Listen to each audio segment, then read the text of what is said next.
Hi, I'm Jeff Sturgis from Whitetail Habitat Solutions, and it's been interesting thinking back about the 38 years, 37 years, close to 40 years, let's put it that way, of whitetail hunting, going back to my teenage days, and how things have changed. And it's not just what I've learned.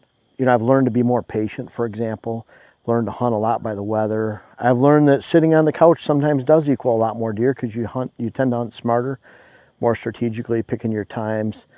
So there's a lot of things that I wish I knew back in the 80s when I started hunting, and I could say, man, I would really have probably shot a lot more deer, a lot more whitetails throughout those early years, and maybe not miss some if I could go back and teach my young self. But one of the things is really changes the mobility and being able to access more habitat. You know, we go on a lot of public land areas, northern Michigan, northern Wisconsin, northern Minnesota, and it is amazing the locations you can get into with side-by-sides and machines that I couldn't even dreamed of when I was a young kid, either owning or even just imagining what they're capable of nowadays. And so really being able to access different habitat. I like accessing, you know, it used to be you drive to this spot. I can remember my dad back in the day, he'd drive my brother and I, we were 16 and 14, to an area in lower Michigan. It was called Pontiac Lake Recreation Area.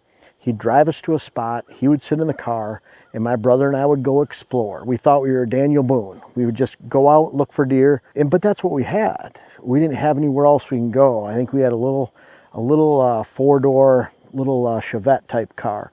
We couldn't really take it very many places. Even they had dirt roads around there. I can remember it just wasn't a car that we could take anywhere. Boy, it's changed. And so what's changed for me, and especially hunting, especially when you focus on the habitat, you know, I'm a habitat person. I like improving habitat on private land. But the reason for that is because when you go out on public land, you find areas, vast areas that you can get into where you can actually go find the habitat. I always talk about on private land, you create the habitat. Public land, you go find it. So when you have a machine that can go for miles and miles out into the bush, and you could actually find habitat, I look for diversity, look for water. Not necessarily because deer have to have water every day. In fact, they can go for weeks and not drink water. But what they like is the diversity that water presents. So where you have swampland meeting hardwoods, you have that edge shrub habitat, and then you have upland, it creates diversity. Anytime you have water on a land and you have dry land, then you know there's diversity in that area. So I can look at now aerial photos. We have all the different GPS and aerial photo apps out there where you can actually look into them and say, I want to go to that spot based on the terrain, based on where all these colors and shapes are coming together from the air. You know there's a lot of habitat, and I want to go explore. And with the machines, you can do that. I started using the track systems a few years ago, and something that's been amazing with Camso and the tracks that we use for our side-by-sides is to be able to get into these areas, and it doesn't matter how much mud, how much snow, or how steep it is, we can go back there and get into it.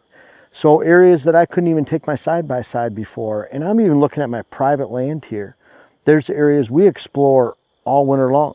There's areas that we could not even think about getting into unless we had the tracks on the side-by-side. We'll have 40 inches of snowpack, 2 feet, a foot. And when you add in 300 to 350 foot changes in elevation, we're just in farmland country in southeast Minnesota right here. But when you add in those extreme terrain changes, steep terrain, we have areas that we can't use our side-by-sides with wet ground during the summertime, let alone with a little ice and snow, and a lot of snow as it gets later in the winter. So the tracks help us get into areas. Doesn't matter if it's on public land, we're exploring, private land, but it helps us access that areas that, you know, I couldn't even imagine these machines when I was a young kid.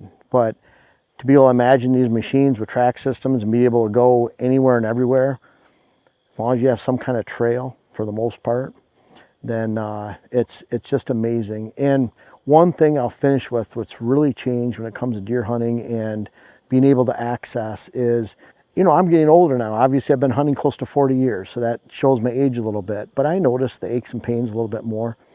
I've frame packed out deer out of Pennsylvania, for example, out back in the public land where I've actually frame packed and I've had to hike out 3 miles or 3 hours, where I've had to hike out 3 hours to get back to the truck with deer on my back, frame packed, butchered, cut up, take it out of the woods.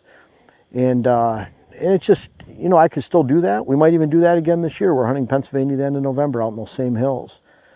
When I get around in here, or I get into remote locations, I can actually get that deer out with the side-by-side. And when you have the tracks on, it obviously allows us to get into areas across our creeks, even down here in Minnesota on our private land. We can get into where there's snow, where there's ice, where there's creek systems.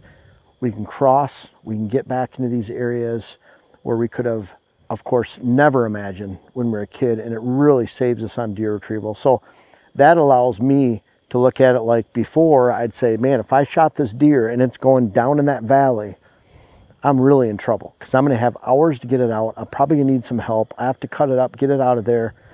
Where now I know there's a road at the bottom, we just road, meaning a 2-track, something that I can get the side-by-side down with tracks. That's about it. Even if that, I can get that machine in there, get my deer out, and I don't have to have that worry of, man, if I shoot this and it goes down to the bottom, I might be in a little bit of trouble. So whether it's accessing land in general, accessing really rough land, or even getting deer out of the woods when I want to get deer and not have to worry about where I'm hunting, things have changed since I was a kid. And I know these machines, yeah, they would have been in my wildest dreams, but to actually own them and have them and be able to apply it to my hunting nowadays has been a real blessing for us. And I hope you enjoy following along with what we do as a family and how we use the tracks. But really, it's turned into a year-round activity with going exploring and being able to access portions of land and habitat that we never could even have dreamed of when I was a little kid.